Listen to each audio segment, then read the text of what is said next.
अक्सर लगता है ना कि सॉफ्टवेयर टेस्टिंग बस डेवलपमेंट के बाद का एक उबाऊ सा काम है। खैर, सच तो इससे बिल्कुल अलग है।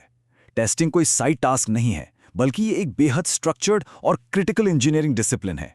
ये वो रक्षा कवच है जो बड़ी तकनीकी तबाहियों को रोकता है, चाहे वो रातों रात किसी बैंकिंग सिस्टम का क्रैश होना हो या किसी एरोस्पेस सॉफ्टवेयर में आने वाली कोई डरावनी गड़बड़ी। आज के इस एक्सप्लेनर में हम इसी टेस्टिंग इंजीनियरिंग के मूल सिद्धांतों और पैराडाइम्स को डिकोड करने वाले हैं। अब जरा सोचिए, एक सॉफ्टवेयर में छूटे हुए डिफेक्ट्स की कीमत कितनी भारी पड़ सकती है। इसका असर सिर्फ कुछ एरर मैसेजेस तक सीमित नहीं रहता। जैसे जैसे डेवलपमेंट आगे बढ़ता है, एक छोटे से डिफेक्ट को ठीक करने की लागत 100 गुना तक बढ़ सकती है। अगर कोई बग डिजाइन फेज में ही पकड़ लिया जाए तो उसे ठीक करना काफी सस्ता होता है, लेकिन अगर वही बग चुपचाप प्रोडक्शन तक पहुंच जाए तो समझ लीजिए लागत आसमान छूने लगती है। और सच कहें तो यही वो सबसे बड़ी समस्या है जिसे कठोर टेस्टिंग प्रोसेस जड़ से खत्म करने की कोशिश करता है। इसीलिए टेस्टिंग को किसी एक दिन का इवेंट या आखिरी मिनट का काम समझना एक बहुत बड़ी भूल है। इसे एक निरंतर चलने वाली प्रक्रिया के रूप में देखना चाहिए। ये एक कंटिन्यूअस इंजीनियरिंग एक्टिविटी है जो कुछ बुनियादी सिद्धांतों पर टिकी है। इसके साथ ही ये एक फॉर्मल टेस्टिंग मैच्योरिटी मॉडल को भी फॉलो करती है। मतलब एक अच्छे डेवलपमेंट प्रोसेस में टेस्टिंग कोड लिखे जाने के साथ साथ ही चलती रहती है, न कि उसके बाद। चलिए इस पूरे ढांचे को एक एक करके समझते हैं। हम शुरुआत करेंगे टेस्टिंग इंजीनियरिंग की नींव से, फिर देखेंगे टेस्ट केस डिजाइन करने की कुछ बेहतरीन रणनीतियां, उसके बाद टेस्टिंग के अलग अलग लेवल्स को समझेंगे, फिर टेस्ट प्रोसेस को मैनेज करने का तरीका, और अंत में बात करेंगे भविष्य की, यानी टेस्ट ऑटोमेशन की। तो सबसे पहले बात करते हैं टेस्टिंग इंजीनियरिंग की नींव की। किसी भी सॉफ्टवेयर डेवलपमेंट कंपनी में टेस्टर का रोल सिर्फ कमियां निकालना नहीं होता, बल्कि एक मजबूत और भरोसेमंद सॉफ्टवेयर की असली शुरुआत यहीं से होती है। एक शानदार इंजीनियरिंग टीम हमेशा डिफेक्ट्स की जड़ों तक पहुंचने की कोशिश करती है। ये देखना बहुत दिलचस्प है कि डिफेक्ट आखिर शुरू कहां से हुआ और उसे किस डिफेक्ट क्लास में रखा जा सकता है। इसके लिए एक डिफेक्ट रिपॉजिटरी बनाई जाती है। इसे हम कंपनी की संस्थागत याददाश्त या कहें तो पिछली गलतियों का एक स्मार्ट डेटाबेस मान सकते हैं। इसका सीधा सा फायदा यह है कि जो गलती एक बार हो गई वो दोबारा ना हो। डेवलपर्स और टेस्टर्स मिलकर इस डेटाबेस को मजबूत करते हैं ताकि भविष्य के लिए और भी सटीक टेस्ट डिजाइन किए जा सकें। अब जब हमें डिफेक्ट्स की समझ हो गई है तो सवाल आता है कि उन्हें पकड़ा कैसे जाए। इसके लिए कुछ खास टेस्ट केस डिजाइन रणनीतियों का इस्तेमाल किया जाता है। ये हवा में तीर चलाने जैसा बिल्कुल नहीं है, बल्कि सिस्टम डिफेक्ट्स को पकड़ने का एक बेहद व्यवस्थित ब्लूप्रिंट है। इसे एक गाड़ी के उदाहरण से समझते हैं। टेस्टिंग के दो मुख्य तरीके हैं, ब्लैक बॉक्स और white box. Black box approach में हम गाड़ी को बाहर से चलाकर देखते हैं, मतलब सिस्टम की बाहरी कार्यक्षमता और यूजर इंटरफेस पर फोकस होता है, बिना यह परवाह किए कि अंदर का इंजन कैसे काम कर रहा है।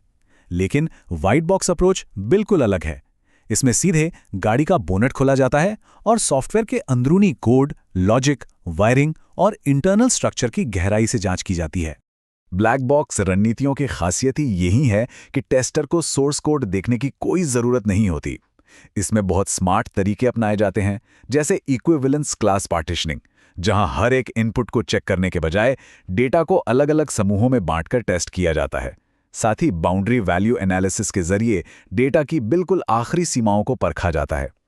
इसके अलावा स्टेट बेस्ड टेस्टिंग और कॉज इफेक्ट ग्राफिंग जैसी तकनीकों से ये चेक होता है कि कोई खास इनपुट देने पर सिस्टम बाहर से कैसा रिएक्ट कर रहा है। वहीं दूसरी ओर व्हाइट बॉक्स रणनीतियों का पूरा फोकस अंदरूनी रास्तों और ढांचे पर होता है। यहां सिर्फ बाहर से काम चलना काफी नहीं है।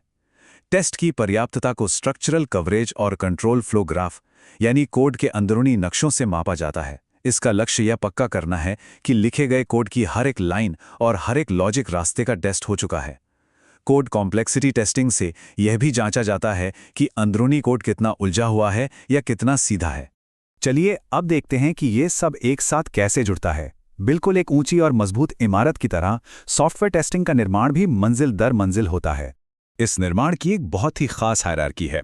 सबसे पहले आता है यूनिट टेस्ट, जहां कोड के एक छोटे से हिस्से को अलग से टेस्ट किया जाता है। इसके बाद बारी आती है इंटीग्रेशन टेस्ट की, जहां इन छोटे हिस्सों को एक साथ जोड़कर देखा जाता है कि वे आपस में सही से बात कर रहे हैं या नहीं। फिर होता है सिस्टम टेस्टिंग, जहां पूरे जुड़े हुए सिस्टम की एक साथ जांच होती है।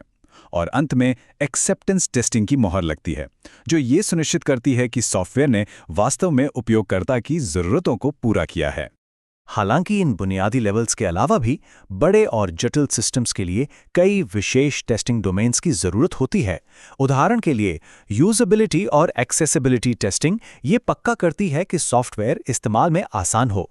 वहीं परफॉर्मेंस टेस्टिंग और रिग्रेशन टेस्टिंग से ये सुनिश्चित होता है कि नया कोड पुराने सिस्टम को धीमा ना करे या तोड़ ना दे। इसके अलावा बाजार में जाने से पहले अल्फा और बीटा टेस्टिंग और अलग-अलग एनवायरनमेंट के लिए कॉन्फ़िगरेशन और कंपैटिबिलिटी टेस्टिंग भी उतनी ही ज़रूरी है। अब ये सारा काम खुद ब खुद तो नहीं हो जाता। टेस्टिंग केवल मशीनों और कोड का खेल नहीं है। इस पूरी प्रक्रिया को सही तरीके से मैनेज करने के लिए बेहतरीन प्लानिंग और लोगों के संगठन की ज़रूरत होती है। एक फॉर्मल टेस्ट प्लान के कई अहम हिस्से होते हैं। टीमों के लिए सही स्ट्रक्चर बनाना, टेस्ट आइटम्स को ट्रैक करना, ज़रूरी अटैचमेंट्स को शामिल करना और सबसे अहम बात, टेस्ट के परिणामों की सही और औपचारिक रिपोर्टिंग करना। देखिए, बिना इस व्यवस्थित मैनेजमेंट और सटीक रिपोर्टिंग के दुनिया की बेहतरीन टेस्टिंग तकनीकें भी किसी काम की नहीं रह जाती। और इस पूरी प्रक्रिया के पीछे की असली ताकत कौन है?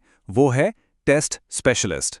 एक मजबूत टेस्टिंग ग्रुप बनाने के लिए इस विशेषज्ञ के पास बहुत ही खास तकनीकी स्किल्स होने चाहिए। लेकिन बात सिर्फ एक व्यक्ति की नहीं है। पूरी टीम को हमेशा अप टू डेट रखने के लिए और नई तकनीकों के लिए तैयार करने के लिए एक लगातार चलने वाले तकनीकी प्रशिक्षण कार्यक्रम का होना सबसे ज़रूरी है। चलिए अब भविष्य की ओर कदम बढ़ाते हैं। Test automation. ये टेस्टिंग की दुनिया की भारी मशीनरी है, जिसने हमारी क्षमताओं को उस स्तर तक बढ़ा दिया है जिसकी कुछ दशक पहले कल्पना भी मुश्किल थी। लेकिन एक बात साफ कर दें, ऑटोमेशन कोई जादू की छड़ी नहीं है कि बस घुमाया और सब ठीक हो गया। इसके लिए एक बेहद कठोर डिज़ाइन और आर्किटेक्चर की ज़रूरत होती है, क्योंकि ऑटोमेशन कोड भी आखिर एक सॉफ्टवेयर ही है। इसलिए इसके दायरे को समझना और सही टूल्स का चुनाव करना बहुत क्रिटिकल है। साथ ही ऑटोमेशन में आने वाली लगातार चुनौतियों को समझना और उन्हें सुलझाना इस पूरे फ्रेमवर्क की सफलता के लिए बिल्कुल अनिवार्य है। तो इस पूरे इंजीनियरिंग प्रयास की सफलता को हम मापते कैसे हैं? इसके लिए प्रोजेक्ट प्रोग्रेस और प्रोडक्टिविटी मैट्रिक्स को लगातार ट्रैक और कंपेयर किया जाता है। क्या काम तय बजट और समय सीमा में हो रहा है? क्या टीम तेजी से और प्रभावी ढंग से डिफेक्ट्स पकड़ रही है? सच तो यह है कि इन सटीक मैट्रिक्स के बिना हम कभी दावे से नहीं कह सकते कि हमारा टेस्टिंग प्रोसेस वाकई में सफल रहा। और इसी के साथ हम एक बहुत ही गहरे सवाल पर पहुंचते हैं। जिस तेजी से टेस्ट ऑटोमेशन की ताकत बढ़ रही है, क्या वो भविष्य में मानव टेस्टर की आवश्यकता को पूरी तरह से खत्म कर देगा? या फिर आधुनिक सॉफ्टवेयर कोड की बढ़ती जटिलताओं और अप्रत्याशित परिदृश्यों को सुलझाने के लिए हमेशा इंसानी समझ, बुद्धि और अंतर्दृष्टि की जरूरत बनी रहेगी? ये एक ऐसा सवाल है जिस पर हमें जरूर सोचना चाहिए।